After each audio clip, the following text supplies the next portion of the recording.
the struggle with love and attachment. In our modern world, one of the most common challenges people face in relationships is balancing love and attachment. Many of us have felt the pain of loving someone deeply, only to find ourselves clinging too tightly, leading to heartbreak for both parties. It's a dilemma that's been around for ages. How do we love without getting so attached that it starts to hurt? Understanding this complex emotion requires us to dig deep into the essence of what love truly means. Buddhism offers a unique perspective on this issue, one that can be transformative if we allow it to be. Let's explore how the teachings of Buddha help us to love without losing ourselves and without expecting others to complete us. Understanding love and attachment. 1. The core difference: love versus attachment. At its heart, love is about wishing the best for someone, regardless of how it affects us personally. When we love someone truly, we might say, "I want you to be happy, even if that happiness doesn't include me." It's a selfless and liberating form of care. On the flip side, attachment says, "You need to make me happy." It demands that the other person fulfills our needs and expectations. When they fail to meet these, we feel hurt and betrayed. This kind of thinking stems from a desire to possess, to control, and to shape our reality around what we want rather than accepting things as they are. 2. How attachment develops. Attachment often begins with admiration and desire. We meet someone and think, "They are perfect for me. I want to be with them forever." In the early stages, this can feel like passion or even romance, but as time goes on, it turns into a desperate need to hold on to the other person. We start setting boundaries and restrictions, maybe telling them not to spend time with certain people or controlling their activities, like their use of social media. These actions stem from fear. Fear of losing them. Fear that without them, we will be empty or unfulfilled. We want to hold on to them so tightly that we forget they are their own person with their own desires and freedom. It's like clutching sand in our hands. The tighter we hold, the more it slips away. The Buddhist perspective on attachment.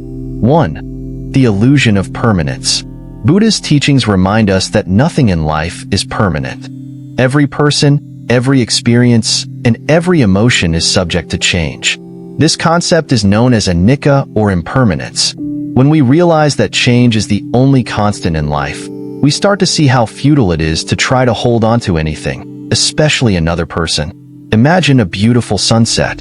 It's breathtaking, but it doesn't last forever. We appreciate its beauty while it's there, and when it fades, we accept it and move on.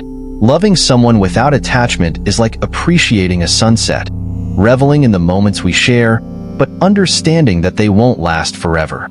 2. The nature of suffering. Another critical Buddhist teaching is that suffering is an inherent part of life, dukkha. We all carry our burdens, our past pains, and our struggles. When we expect another person to fill our voids or fix our sufferings, we place an impossible burden on them. It's like asking a fellow traveler to carry all our luggage. They can help us for a while, but it's not their responsibility to bear our entire load. Accepting that each person has their own struggles helps us to develop empathy and compassion. We learn to support without expecting them to carry us emotionally. It's a shift from thinking, "You must make me happy," to "I want to support you in your happiness." 3. The reality of non-self, anatta. The idea of anatta, or non-self, teaches that we cannot control everything, especially not other people. Each person is their own being with their own thoughts, desires, and paths in life. Trying to control their actions, decisions, or feelings is like trying to control the wind. It's not only futile, but also harmful to the relationship itself. This doesn't mean that we should have no influence or presence in each other's lives, but it means respecting each other's autonomy. It's about understanding that while we can offer love and guidance, the choices others make are theirs alone. How these teachings transform relationships. Reflecting on these teachings, I've realized that the hardest part of loving without attachment is letting go of control. It's not easy to watch someone you care about make decisions that you don't agree with. But the moment you release the need to control, you also release a great burden from your own heart. For example, in one of my past relationships, I used to feel anxious whenever my partner spent time with their friends without me. I'd worry, what if they find someone else more interesting? What if they don't need me anymore?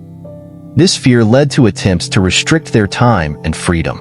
Unsurprisingly, it created tension between us. It was only when I started embracing the idea of impermanence that things began to change.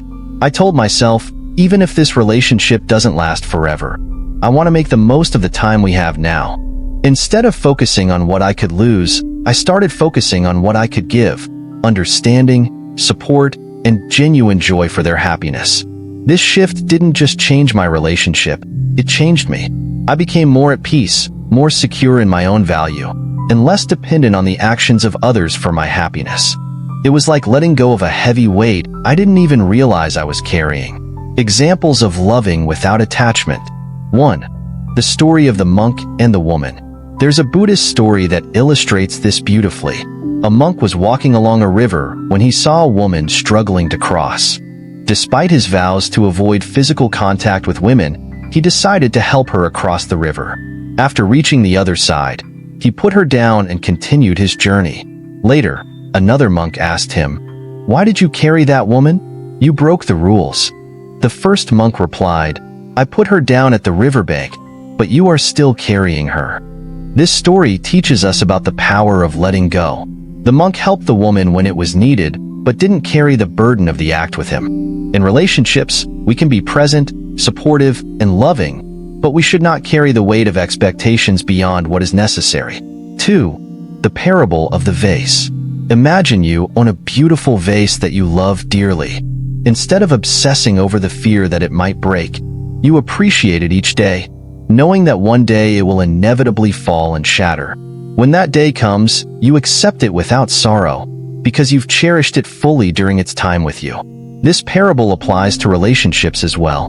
When we treat the time we have with someone as a precious gift, rather than a possession, we open ourselves to a deeper, more genuine connection. How to apply this wisdom in daily life. 1. Embrace the impermanence of life. The first step to loving without attachment is to internalize the reality of impermanence. Each day, remind yourself that nothing in life is guaranteed. The people we love, the moments we cherish, all of these are fleeting.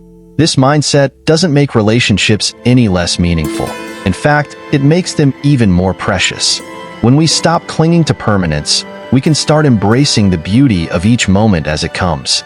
2. Focus on what you can control. Instead of worrying about what others think, feel, or do, focus on your own actions and responses. You can control how you express love, how you offer support, and how you navigate challenges. This shift in focus helps to reduce the anxiety and frustration that come from trying to control others. 3. Cultivate compassion and empathy. Realize that everyone is going through their own struggles. Be a source of comfort and understanding, not an added pressure. When you love with empathy, you create a space where others feel safe to be themselves, free from judgment or expectation. The freedom of true love. Loving without attachment is not about being detached or indifferent. It's about finding the freedom to love purely, without the chains of expectation or fear. It's about giving someone the space to be themselves, while offering your support and care without trying to possess them. By understanding the impermanence of life, accepting the struggles that we all face, and letting go of the need to control, we can cultivate a kind of love that is both liberating and fulfilling. It is a love that allows us to cherish each moment fully, knowing that even when the time comes to part ways, we will look back with gratitude instead of regret. True love, as the teachings suggest, is not about holding onto someone tightly, but about holding them in our hearts with openness and grace. When we learn this lesson, we can love freely, deeply, and with a spirit of generosity that enriches both our lives and the lives of those we care about.